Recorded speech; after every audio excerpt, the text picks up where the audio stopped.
नमस्कार, आप सभी का स्वागत है। दरअसल मायावती उत्तर प्रदेश की राजनीति में एक ऐसा नाम रही हैं जिन्होंने 4 बार मुख्यमंत्री के तौर पर प्रदेश को अपनी सेवाएँ दी हैं, काम किया है और ये भी कहा जाता है कि उनका जो कार्यकाल रहा है वो बेहद मज़बूत रहा है, बेहद ताकतवर रहा है और उत्तर प्रदेश में मायावती ने जितना काम किया है, उनसे बेहतर काम किसी ने भी नहीं किया। इस तरह के दावे किए जाते हैं। इन तमाम चीज़ों की चर्चा हम इसलिए भी कर रहे हैं क्योंकि मायावती जी का कल जन्मदिन है, 15 जनवरी को 70 साल की मायावती होने जा रही हैं। तो ऐसे में कई तरह के सवाल यहाँ पर उभर के सामने आते हैं कि अब तक मायावती ने जिस तरीके से बीएसपी को संभाला है, बीएसपी को लेकर आगे बढ़ी हैं, बारंबार बीएसपी को मजबूत किया है, लेकिन क्या ऐसी वजह हो गई कि बीते 7-8 साल से मायावती लगातार कह सकते हैं कि जो एक्टिव राजनीति है उससे दूर रही हैं। भले ही सोशल मीडिया के ज़रिए तमाम बार उन्होंने लोगों से कम्युनिकेट किया है, कभी इक्का-दुक्का मौके पर उनकी रैलियाँ भी दिखाई पड़ी हैं, लेकिन जिस तरह से वो पहले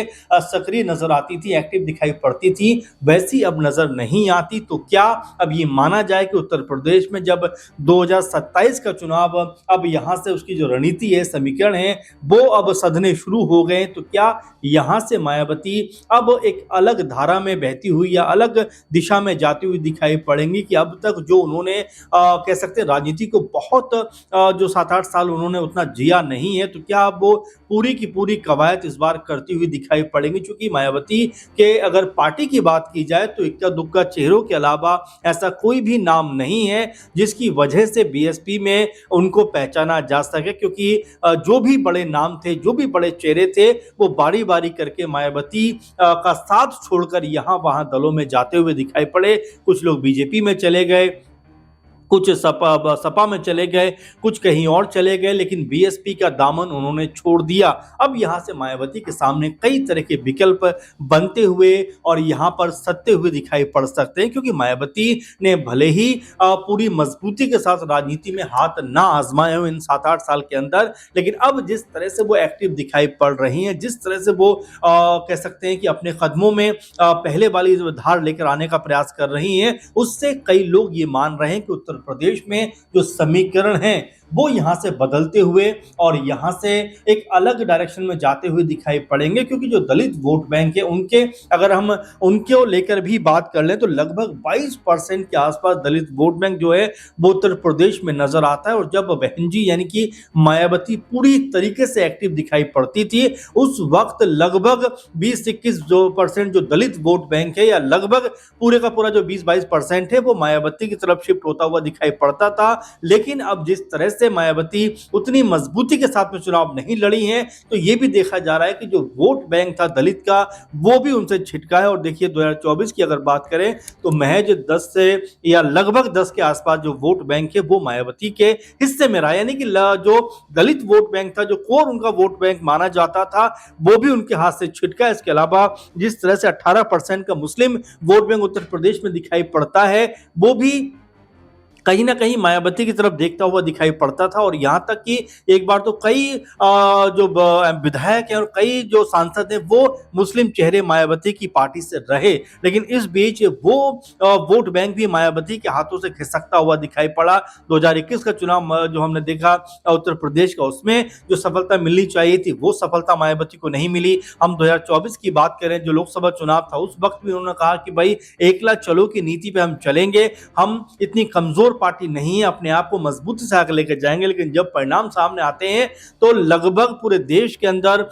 300-400 सीटों के ऊपर मायावती जी के जो प्रत्याशी थे वो उतरते हुए दिखाई पड़े थे 2024 के आम चुनाव में। लेकिन जब परिणाम सामने आते हैं तो पता ये लगता है कि एक भी चेहरा ऐसा नहीं था जिसको जीत मिली हो। तो ये बड़ा अपने आप में सवाल बनता चला जा रहा था कि आखिर मायावती किस तरह से अपनी पार्टी को दोबारा मजबूत करेंगे, क्योंकि देखिए एकला चलो की नीति पे तो उन्होंने चल के देख लिया, ना लोकसभा में उनको सफलता मिली, ना उत्तर प्रदेश के 2021 के चुनाव में उनको सफलता मिली। लेकिन हाँ,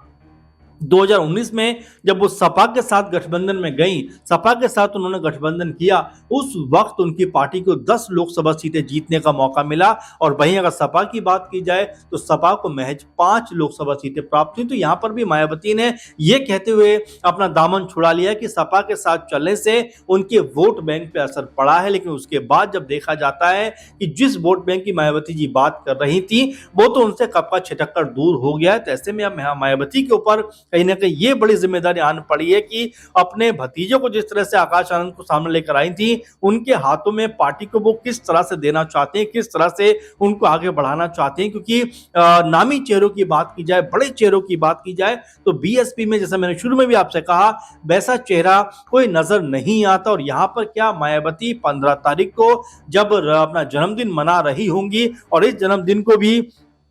जन कल्याणकारी दिवस के रूप में मनाया जाना है, और इस मौके पर यह भी कहा जा रहा है कि ब्लू बुक भी लॉन्च होने वाली है, और उसमें भी तमाम सारी बातें मायावती जी को लेकर सामने आएंगी। तो तमाम तरह की चीजें कल यानी कि 15 जनवरी को होती हुई दिखाई पड़ेंगे। लेकिन मूल सवाल, बड़ा सवाल अभी भी यही बना हुआ है कि मायावती जी अब किस तरह की राजनीति करती हुई दिखाई पड़ेंगी, अब किस तरफ जाती हुई नजर आएंगी। खासकर उत्तर प्रदेश की बात की जाए, चूंकि उत्तर प्रदेश में मायावती ने अपने जो राजनीति का लोहा है वो मनवाया है, और यहां पर 4 बार मुख्यमंत्री वो रही हैं। अंतिम बार जब मुख्यमंत्री वो थी 2007 में, तो पूर्ण बहुमत के साथ में उन्होंने मुख्यमंत्री के पद को संभाला था। लेकिन 2012 के बाद जब कार्यकाल उनका खत्म हुआ, उसके बाद में देखा जाता है कि मायावती का जो पॉलिटिकल कद था, पॉलिटिकल जो उनकी ताकत और मजबूती थी, उसमें लगातार घटाव देखने को मिला है। लेकिन अब यहां से क्या मायावती 70 साल की होने के बावजूद भी क्या एक बार फिर हुंकार भरती हुई दिखाई पड़ेंगी? क्या एक बार फिर उत्तर प्रदेश की राजनीति में अपनी पार्टी को बुलंद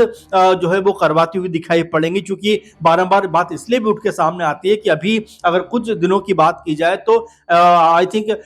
मार्च या अप्रैल के आसपास हो सकता है उत्तर प्रदेश में 3-4 जो विधानसभा सीटें हैं उनके ऊपर भी चुनाव हो सकता है, और उपचुनाव होने की स्थिति में मायावती का रुख क्या रहता हुआ दिखाई पड़ेगा, ये भी अब हर किसी को कहीं ना कहीं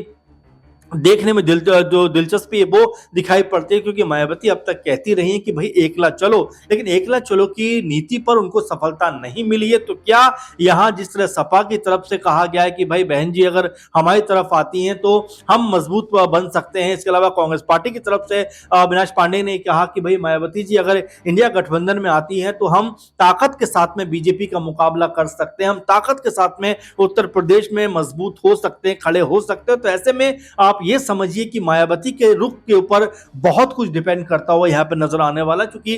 कल जब जन्मदिन वो मना रही होंगी, तो क्या उनके जन्मदिन के मौके पे कोई बड़ा चेहरा जो विपक्षी दलों का है उनके साथ में खड़ा हुआ दिखाई पड़ेगा, और क्या यहां से कोई बड़ी रणनीति बनती हुई, और कह सकते हैं कि तमाम चेहरे जो विपक्ष के हैं क्या वो एक साथ आने की यहाँ पे कोशिश करते हुए दिखाई पड़ सकते हैं। और मायावती को लेकर जिस तरह से पहले भी माहौल बना था कि भाई किसी भी तरह से उनको अपने करीब लेकर आना, पास लेकर आना, ताकि गठबंधन की जो स्थिति है वो मजबूत हो सके। तो क्या वो करने में अखिलेश यादव, कांग्रेस पार्टी और तमाम जो विपक्षी दल हैं वो कामयाब हो पाएंगे? तो इस तरह की तमाम बातें इस समय उत्तर प्रदेश की राजनीति में चल रही हैं। तो महत्वपूर्ण और अहम यही होगा कि क्या मायावती अपना जो रुख है वो कल स्पष्ट करती हुई दिखाई पड़ेंगी? क्या मायावती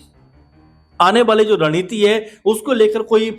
यहाँ पर खुलासा करती हुई दिखाई पड़ेंगी? क्या ये तमाम ऐसे सवाल है जो मायावती को लेकर यहाँ पर उठते हुए दिखाई पड़ते हैं। क्योंकि मायावती भले ही अभी कमजोर दिखाई पड़ती हो, उनकी पार्टी अभी कमजोर दिखाई पड़ती हो, लेकिन यही मायावती है जिन्होंने अपने दम पर उत्तर प्रदेश में सरकार को बनाया है, चलाया है, और सबसे ताकतवर मजबूत नेता होने का भी तमगा उनके ऊपर दिखाई पड़ता है। ये कहा जाता है कि मायावती से बेहतर मजबूत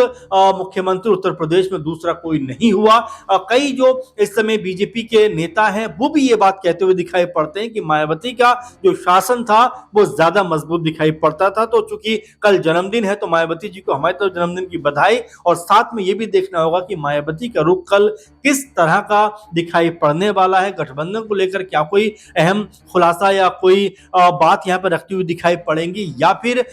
जिस तरह से एकला चलो की नीति पर पहले से वो चल रही है उसी पर चलती हुई नजर आएंगी? ये देखना दिलचस्प होगा। फिलहाल इस कार्यक्रम को लेकर आपका क्या सोचना है? क्या वाकई में मायावती गठबंधन करने वाली हैं या वो एकला चलो की नीति पर चलने वाली हैं? कमेंट करके जरूर बताइए और लगातार हमारे साथ जुड़े रहिए। नमस्कार।